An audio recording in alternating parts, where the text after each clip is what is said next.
ಜಗನವಿಲ್ಲ ಮಕ್ಕಳಿಲ್ಲ ಒಬ್ಬ ಮಗದಿ ಮಣಿಕಲ್ಲಿಗೆ ನಾವೆಲ್ಲ ಒಬ್ಬ ಮಗದಿ ಮಣಿಕಲ್ಲಿಗೆ ನಾವೆಲ್ಲ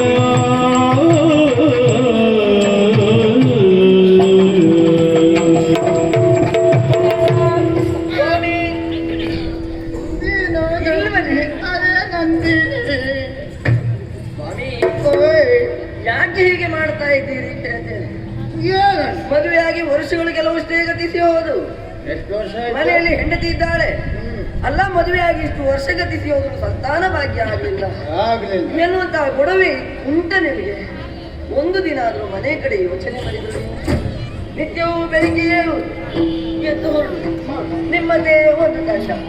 ನಿಮ್ಗೆ ಎಷ್ಟು ಬೇಕೋ ಅಷ್ಟು ಹೊಟ್ಟೆ ತುಂಬಾ ಕುಡ್ಕೊಂಡು ಮನೆಗೆ ಬರ್ತೀವಿ. ನಿಮಗೆ ಯಾವ್ದಕ್ಕೆ ಕಡಿಮೆ ಮಾಡಿದ್ದೇವೆ? ಯಾವುದಕ್ಕೆ ಕಡಿಮೆ ಇಲ್ಲ ಹೇಳಿ. ಯಾವ ವಿಭಾಗದಲ್ಲಿ ಕಡಿಮೆ ಮಾಡಿ ಊಟಕ್ಕೂ ಕೂಡ ಕಷ್ಟದ ಪರಿಸ್ಥಿತಿ ನಮ್ಮ ಪಾಲಿಗೆ ಉಂಟು. ಹಾಗಿರುವಾಗ ನೀವು ಆಲೋಚನೆ ಮಾಡಬೇಕು. ನೀವು ಹೀಗೆ ಕುತ್ಕೊಂಡು ಮಾರ್ಗದಲ್ಲೆಲ್ಲ ಬೀಳುವುದಾದ್ರೆ ನಿಮ್ಗೆ ಮದುವೆ ಯಾಕೆ, ಸಂಸಾರ ಯಾಕೆ ಕೇಳ್ತೇನೆ. ಇನ್ನಾದ್ರೂ ನೀವು ಕುಡಿಯುವುದನ್ನ ಬಿಡಿ. ಎಲ್ಲರೂ ಆಡ್ತಾ ಇದ್ದಾರೆ ಕೇಳಿದ್ರೆ ನೀವು ಮಣಿಕಲ್ಲು ಕ್ಷೇತ್ರದ ಪವಾಡೆ ಎನ್ನುವುದು ಮಹತ್ತರವಾದದ್ದಂತೆ. ಅಲ್ಲಿ ವಿಶೇಷವಾಗಿ ನಾಗಮಣಿ ಉಂಟಂತೆ. ಅಲ್ಲಿ ಹೋಗಿ ನಾವು ಬೇಡಿಕೊಂಡದ್ದೇ ಹೌದು ಅಂತ ಆದ್ರೆ ನಮ್ಮ ಕಷ್ಟ ಪರಿಹಾರ ಆಗುತ್ತದಂತೆ. ಮಾತ್ರವೇ ಅಲ್ಲ, ಸಂತಾನ ಭಾಗ್ಯ ಇಲ್ಲದಂತಹ ನಾವು ಸಂತಾನವನ್ನು ಕಾಣುವುದಕ್ಕೆ ಸಾಧ್ಯ. ಮತ್ತೆ ವ್ಯಸನಿಯಾದಂತಹ ನೀವು ಅದರಿಂದ ದೂರ ಅಂದ್ರೆ ಮುಕ್ತರಾಗುವುದಕ್ಕೂ ಸಾಧ್ಯ ಉಂಟು. ಆದ್ದರಿಂದ ಸುಮ್ಮನೆ ನೀವು ಸಮಯ ವ್ಯರ್ಥ ಮಾಡಬೇಡಿ. ಬನ್ನಿ ಮಣಿಕಲ್ಲಿಗೆ ಹೋಗುವ. ಎಲ್ಲಿ ಹೋಗುದಿಲ್ಲ? ಮಣಿಕಲ್ಲಿಗೆ. ಮಣಿಕಲ್ಲಿಗೆ ಅಂದ್ರೆ ನಾನು ಮದ್ಯವನ್ನು ಬಿಡ್ಬೇಕು. ಹೌದಾ? ಒಂದು ಗಳಿಗೆ ಯೋಚನೆ ಮಾಡಿದೆ. ಯೋಚನೆ ಮಾಡಿ ಮಣಿಕಲ್ಲಿಗೆ ಹೋಗುವುದ?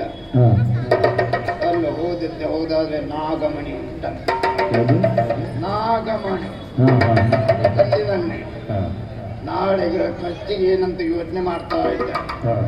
ಅದನ್ನ ತಪ್ಪಿದ್ದೆ ಹೌದಾದ್ರೆ ಮತ್ತೆ 18 ದಿನ ಹೊರಗೆ ಮರ್ಯಾದೆ